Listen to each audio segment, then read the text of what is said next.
Hello tout le monde, bienvenue pour une nouvelle vidéo sur Xavki. L'objectif aujourd'hui sur Xavki, c'est de s'initier au rôle Ansible. Donc pour ça, on va procéder un petit peu par étapes, mais en tout cas, on va essayer d'effleurer aujourd'hui les rôles Ansible. Plus globalement, si vous ne voulez pas manquer les prochaines vidéos, abonnez-vous. Ça permet d'éviter de les manquer. Pour m'encourager, mettez les petits pouces bleus. N'hésitez pas à commenter également, soit pour compléter, soit pour dire voilà, bon, il y a quelque chose que j'aimerais savoir, etc. Donc n'hésitez pas, c'est l'objectif. Dans la précédente vidéo, je vous avais parlé d'un projet. Donc, hop, 4 projets. Donc le projet, le but, c'est tout simplement de revenir un petit peu sur la méthode que j'ai utilisée pour apprendre Ansible. Donc pour ça, moi, je me suis basé sur l'installation d'un WordPress. Ça, c'était mes premières démarches. Et ça, c'est vrai que c'est assez sympa parce qu'on retrouve pas mal de petits cas de figure qu'on retrouve quand on fait de l'install classique avec Ansible. Donc une première étape sur l'install de WordPress qu'on va aborder, donc l'installation de paquets LAMP, je pense que ça on va le faire aujourd'hui. Ensuite une deuxième étape, ça va être le téléchargement de sources, TarGZ, etc. Une troisième étape, là c'est plutôt cool, c'est l'utilisation de MySQL mais à travers Ansible, c'est-à-dire faire des create users mais par Ansible, donc vraiment sans utiliser de commande MySQL spécifique. Dans une autre étape, donc là c'est vraiment, on va vouloir passer un petit peu le level au-dessus entre guillemets en termes de WordPress. L'idée c'est d'effleurer l'aspect haute dispo avec la mise en place d'un système de cache, la mise en place d'un load balancer et d'un système de réplication au niveau de MySQL. Donc voilà ce qu'est le projet globalement.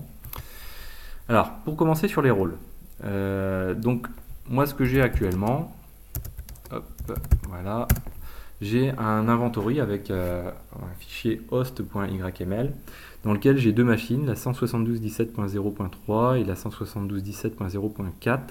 C'est des machines que j'ai installées, donc là je vous invite à vous référer à la première vidéo que j'ai réalisée. J'ai créé ces deux machines-là non pas par des VM mais par des conteneurs Docker. Je trouve ça assez pratique et assez rapide. Ça permet de casser, de refaire très rapidement et plus rapidement même que des machines virtuelles, VirtualBox, etc. Donc c'est plutôt assez cool, je vous invite à voir comment j'ai réalisé ça. Vous retrouvez ça aussi sur le blog xavki.blog. Donc voilà, vous mettez conteneur Docker, vous trouverez très facilement. Donc là actuellement, voilà comment je suis, j'ai un host.yml, un playbook.yml et là on veut créer un rôle. Donc pour créer un rôle, on va créer déjà un répertoire rôle. Et dans ce répertoire rôle, on va se mettre dedans.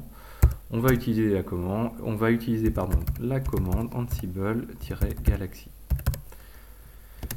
On va lui passer un init et on va indiquer le nom du rôle. Donc nous, on va l'appeler WordPress ou vous pouvez l'appeler autrement si vous le souhaitez. Donc là, on crée le rôle. Ne pas confondre cette commande-ci avec le site Ansible Galaxy, mais on parle bien de la même chose. Le site Ansible Galaxy, lui par contre, c'est là où sont stockés tous les rôles partagés par la communauté. Donc là, on crée un rôle WordPress, mais il existe déjà de très nombreux rôles WordPress partagés par la communauté qui sont utilisables, très bien faits, etc. Vous en avez dans de très nombreux domaines. Donc avant de développer, quasiment le premier réflexe, c'est d'aller voir sur Ansible Galaxy. On verra plus tard comment rapatrier ces rôles, c'est extrêmement facile. Comment est structuré un rôle Ansible? Donc là, on retrouve donc le répertoire. Il faut savoir que un playbook, quand on le lance, son premier réflexe est d'aller dans le tasks et dans le main.yml. Donc ça, c'est sa première démarche. Dans notre rôle, on retrouve aussi un répertoire default qui va contenir donc un fichier main.yml comme d'autres répertoires, et donc il a vocation à stocker les variables par défaut, donc celles qu'on voudra plutôt écraser entre guillemets par d'autres variables placées un petit peu plus haut. Donc ça, je vous invite à vous référer à la vidéo d'avant pour le coup qui parle des variables sur Ansible. Le répertoire files, donc là c'est plutôt pour stocker du fichier. Le répertoire handlers, donc là c'est un système d'écoute de Ansible, par exemple.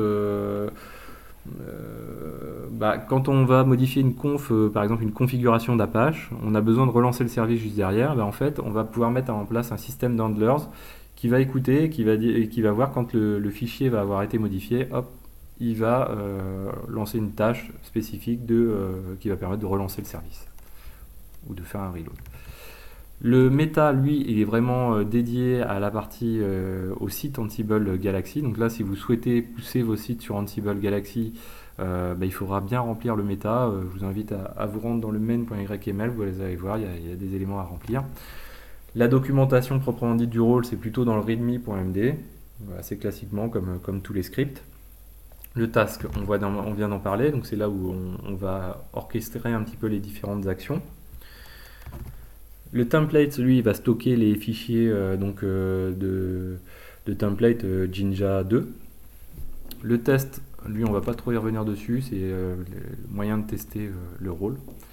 Et les variables dans vars, donc d'autres variables qui sont bien sûr plus fixées en dur que dans la partie default. Donc voilà, donc là on a notre rôle, on a notre playbook, on a une structure qui est celle-ci, et donc là c'est parti, on peut commencer à développer. Donc on va se rendre dans le rôle, dans WordPress, dans Task, on a dit, et dans main.yml. Une fois arrivé ici, donc on va créer une tâche. Donc toujours le même principe à chaque fois, on donne un nom. Donc, nous on est sur WordPress. Et l'avantage de ces tâches-là, c'est de pouvoir débugger facilement, de savoir dans quelle tâche on est. Quand on veut installer un paquet, vous le savez sûrement déjà, la première chose à faire, c'est de mettre à jour le cache de la machine, une Debian avec le cache apt par exemple. Donc là, on va mettre update cache. Comment on fait cette mise à jour de cache? Donc là, on utilise le module qui se nomme apt. Et là, on va indiquer update cache .yes. Donc là, hop, un petit espace ici. Ce qui se passe quand on lance un apt-get update, vous le savez, si on n'est pas root, il faut passer en sudo, donc il faut passer un sudo. Et donc pour le faire, sur Ansible, la commande c'est become.yes. Donc ça permet de créer en gros l'élévation de privilèges. Donc là, on va lancer notre playbook avec ce qu'on vient de rédiger. Donc là, on lance un Ansible-playbook-i avec l'inventory, -u le user hotkey et playbook.yml. Donc là, je lance la mise à jour de cache, quoi. Donc on voit qu'on arrive bien à contacter les deux machines. Et là, l'update de cache se lance. Donc vous voyez, ça a été assez rapide et tout est OK. Donc on va continuer notre rédaction de notre rôle. On retourne ici dans notre rôle et bien sûr, ce qu'on souhaite faire, je vous avais dit aujourd'hui, l'objectif c'est d'installer un serveur LAMP. Donc, alors on va aller un petit peu plus vite parce que là on perd du temps. Hop, mince. Ouais, alors si on fait comme ça, on n'en gagne vraiment pas. Toc, voilà. Donc là on a WordPress et là on veut faire une install. On va dire install LAMP. Donc là, même principe, on va utiliser le module apt. Et là, on veut installer name de point. Et nous, on va commencer par installer Apache 2 dans un premier temps. On va dire que l'état du paquet, ce qu'on veut, c'est qu'il soit présent. Et comme tout à l'heure, pour faire un apt-get install, est-ce qu'on a besoin de faire une élévation de privilèges? Bien sûr. Donc, become.yes. Et on relance une nouvelle fois notre playbook. Alors on y va crescendo comme ça permet vraiment de se rendre compte d'où sont les erreurs et parfois on gagne du temps à y aller par petites séquences plutôt que d'y aller à grands coups d'ensemble de tâches, etc. Quand on est plus aguerri, on le fera, mais pour l'instant on y va crescendo. Donc là, on est sur l'installation du paquet Apache. À côté, donc en attendant que ça se fasse, moi j'ai créé, voilà, un petit endroit où j'ai ma liste des paquets utiles pour faire un LAMP utilisable par WordPress. Donc en fait, on a besoin de quoi? D'Apache 2, on a besoin de MySQL Server, on a besoin de PHP 7, donc le module commun, le module MySQL pour pouvoir utiliser la base de données. Ensuite, le module Apache 2 pour utiliser PHP 7. On a besoin aussi, donc ça viendra, je vous l'ai dit tout à l'heure, on veut utiliser Ansible aussi pour faire de la base de données. Donc là, on a besoin d'un module Python spécifique à MySQL DB. Et puis, on a besoin aussi d'un wget pour télécharger les sources. Donc ça sera dans les prochaines vidéos. Alors, qu'est-ce qui s'est passé? Vous voyez, tout est résumé ici. En gros, l'update du cache il ne l'a pas réalisé puisqu'en fait on voit que c'est en vert et que c'est OK, donc ça veut dire que ça, on était déjà dans l'état final quand on a lancé le playbook, donc du coup il n'a pas refait d'action par-dessus. Par contre ici, on a bien un état changed sur l'install de LAMP, ça veut dire que le paquet Apache a été installé. Donc on peut continuer, toujours. Alors nous ce qu'on veut ici, c'est on veut installer l'ensemble de la liste des paquets. On va pas taper, on va pas s'amuser non plus à créer des blocs name, apt, etc. Là on veut faire quelque chose de plus itératif. Donc on va utiliser la commande with_items et dedans on va charger hop, notre liste. Donc ça c'est assez simple. Et donc assez souvent, donc quand on utilise with_items, c'est assez simple. On a une variable qui pour chaque occurrence s'appellera item. Toc.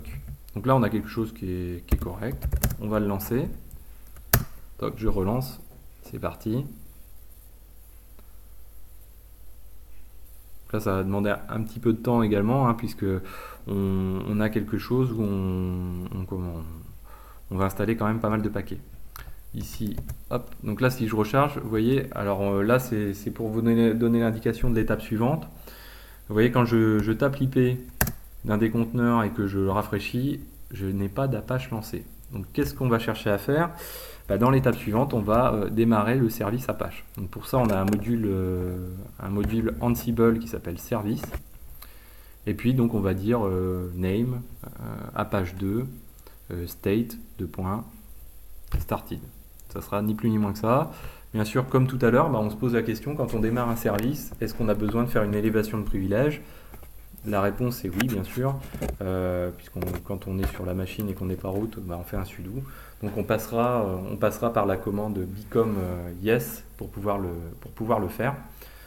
Donc ça c'est relativement simple. Une fois qu'on aura fait ça, donc on teste la présence de notre Apache 2. Si tout est OK, on aura fini pour aujourd'hui pour cette vidéo. Dans une prochaine vidéo, après, ce qu'on verra, on ira un petit peu plus loin. On ira installer donc notre WordPress, en fait. Donc la première chose qu'il nous faudra faire pour installer notre WordPress, c'est tout d'abord créer les users en base de données et la database. Donc ça va être la prochaine étape. Et l'étape suivante, ça va être de télécharger, donc avoir un système de téléchargement du tar.gz, donc en téléchargement par internet. Comme c'est un tar.gz, il faudra le détarrer entre guillemets. On aura un module spécifique Ansible qui va s'occuper de cette archive et puis gérer 2-3 petites confs, et notre installation WordPress, on va dire de base, sera réalisée. Donc là, notre installation de LAMP devrait pas tarder à se terminer. On a quand même 7 paquets installés. Une fois que ce sera fait, de toute façon, voilà, comme vous l'avez vu là, dans ce que je viens de décrire, on n'aura plus besoin de télécharger d'autres paquets. Tout sera fait et ça ira extrêmement vite à chaque fois qu'on lancera les playbooks. C'est un petit peu la difficulté, c'est de savoir combien de temps on va passer sur des installations de paquets, parce que classiquement, quand on installe un paquet, on ne sait pas combien de temps ça va prendre. Donc là, ça devrait pas tarder.